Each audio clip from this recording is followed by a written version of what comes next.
अध्याय 9, आत्मा जो पाप करती है अवश्य मर जाएगी। उत्पत्ति अध्याय 2 आयत 17 में लिखा है, जिस दिन तू उसका फल खाएगा उसी दिन अवश्य मर जाएगा। और यहेजकेल अध्याय 18 आयत 4 में लिखा है, जो कोई पाप करे वही मरेगा।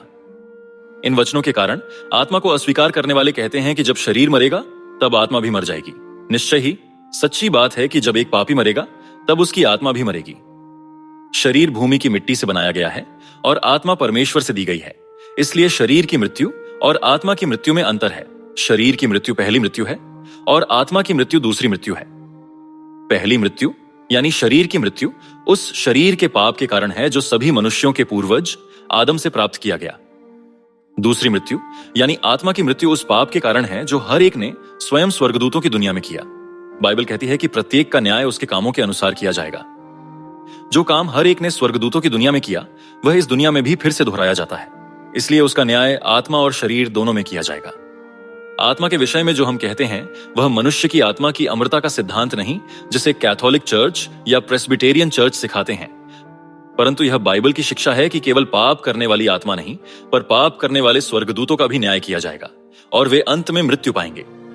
प्रेरित पौलुस ने कहा, और जैसे मनुष्यों के लिए एक बार मरना और उसके बाद न्याय का होना नियुक्त है, शरीर की मृत्यु के बाद सभी आत्माओं का न्याय उनके कामों के अनुसार किया जाएगा, जैसा कि लिखा है। प्रकाशित वाक्य अध्याय 20 आयत 12। फिर मैंने छोटे बड़े सब मरे हुओं को सिंहासन के सामने खड़े हुए देखा और पुस्तकें खोली गईं, और फिर एक और पुस्तक खोली गई, अर्थात जीवन की पुस्तक, और जैसा उन पुस्तकों में लिखा हुआ था वैसे ही उनके कामों के अनुसार मरे हुओं का न्याय किया गया। और यीशु ने कहा, लूका अध्याय 12 आयत 43, वह दास जो अपने स्वामी की इच्छा जानता था और तैयार न रहा और न उसकी इच्छा के अनुसार चला, बहुत मार खाएगा। परंतु जो नहीं जानकर मार खाने के योग्य काम करे वह थोड़ी मार खाएगा।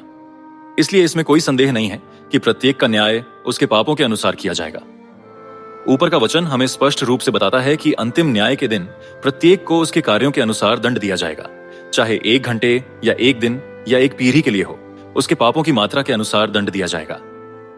पूरा दंड चुकाए जाने के बाद आत्मा सदा के लिए समाप्त हो जाएगी। यही दूसरी मृत्यु है।